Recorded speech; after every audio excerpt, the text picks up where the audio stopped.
good evening, visitors. Welcome to the Australian War Memorial's Last Post ceremony. My name is Richard Cruz, and joining us today from the Australian Army is Major Graham Hales. We're honoured to acknowledge Lieutenant General Iqbal Ali Nadiri, Deputy Defence Minister for Education and Training, Afghanistan, and the accompanying delegation. We're also honoured to acknowledge Brigadier General Su Kum Wong, Chief of Staff, General Staff, Singapore Armed Forces, and Major General Jake Elwood, Deputy Chief of Army Australia, and the accompanying delegation. We welcome the veterans who have served, those that are still serving, and the families that love and support them. We acknowledge the members of RSL and Services Clubs, RSL Victoria and RSL Queensland, who are watching the broadcast of this ceremony across Australia. During this evening's ceremony, wreaths will be laid at the base of the pool of reflection by visitors and students on behalf of the following schools. From New South Wales, Delegate Primary School, Perthville Public School, Lindisfarne Anglican School Secondary Department, Terranora, and St Bernard's Primary School, Barrowa Heights. I invite you all to please stand and join in singing the National Anthem.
Students, you may be seated.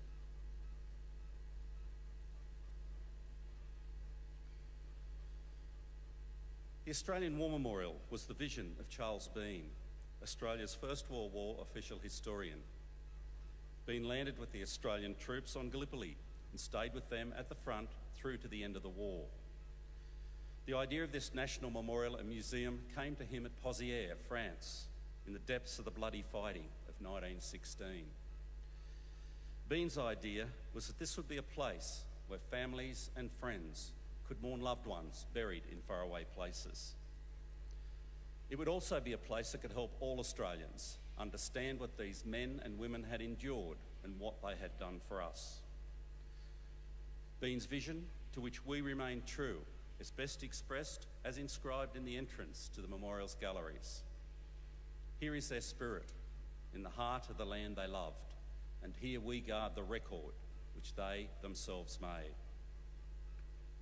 Tonight we'll read the story behind just one of those on the Roll of Honour, which lists the names of more than 102,000 men and women who have given their lives for us in war and operations for more than a century. But first we present a lament, Flowers of the Forest. Wreaths and floral tributes will now be laid at the base of the pool of reflection.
Today we remember and pay tribute to Corporal William Daw. William Daw was born around 1885, the son of William and Mary Daw of Ballarat, Victoria.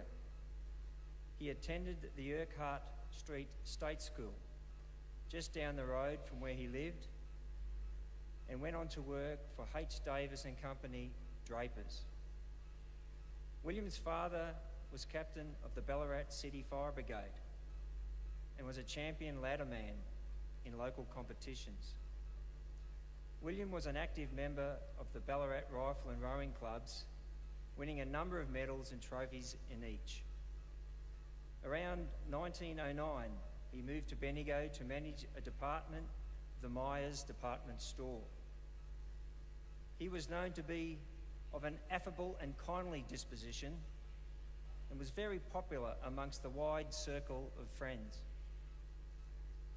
Daw enlisted in the Australian Imperial Force in early October 1914, just weeks after the outbreak of war. He underwent a period of training in Australia before leaving for active service overseas on the 22nd of December 1914. Promoted to corporal and transferred to the 9th Company of the Australian Army Service Corps, he was a keen soldier. One of his commanding officers wrote, "From the first day of joining, he took the greatest interest in the work and proved himself the best man I had." It was not known when exactly Corporal Daw arrived on Gallipoli. By the time of the Great August Offensive, he had been there for long enough to establish a residence in a dugout with a mate. Lieutenant Vasey later recalled that he advised them to change their residence as the position was very dangerous. They did not think so. As the men were talking, an enemy aircraft came over on a reconnaissance run, and several of the Australians gathered together to watch it. As they did so, 2 Turkish shrapnel shells burst near their position. Vasey recalled, "We all turned to run for cover, and I was congratulating myself that we had escaped when I saw Daw fall. The men quickly ran to his aid and saw him safely evacuated to a hospital ship. Daw was taken to a hospital in Egypt where, seriously wounded in the chest, he died a few days later. Today, he lies in the Alexandra Chatby Military and War Memorial Cemetery in Egypt. Corporal William Daw was 31 years old. He was not the only member of his family to die in war. 2 of his brothers, Les and Ern, were in camp, having enlisted just before William died. Ern was seriously wounded in 1916 and later repatriated to Australia, while Les was killed in action almost exactly 3 years to the day after his older brother. Their names are listed on the Roll of Honour on my right, among almost 62,000 Australians who died while serving in the First World War. His photograph is displayed today at the Pool of Reflection. This is but one of the many stories of service and sacrifice told here at the Australian War Memorial. We now remember Corporal William Daw, who gave his life for us, for our freedoms, and in the hope for a better world.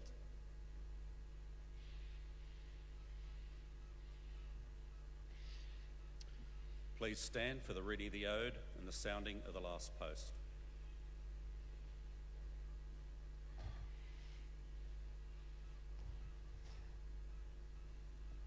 They shall grow not old, as we that are left grow old. Age shall not weary them, or the years condemn. At the going down of the sun and in the morning, we will remember them. We will remember them.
lest we forget.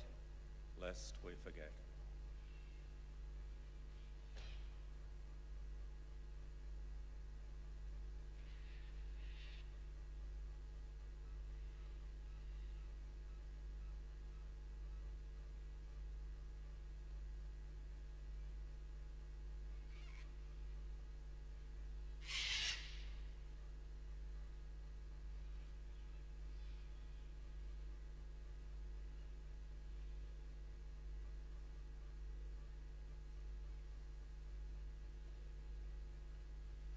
We leave you this evening with the words of the memorial's founder, Charles Bean. Many a man lying out there at Pozières or in the low scrub at Gallipoli, with his poor, tired senses barely working through the fever of his brain, has thought in his last moments, well, it's over. But in Australia, they will be proud of this. Ladies and gentlemen, girls and boys, that concludes this evening's last post ceremony. We thank you for visiting the Australian War Memorial and wish you all a very good evening. Thank you.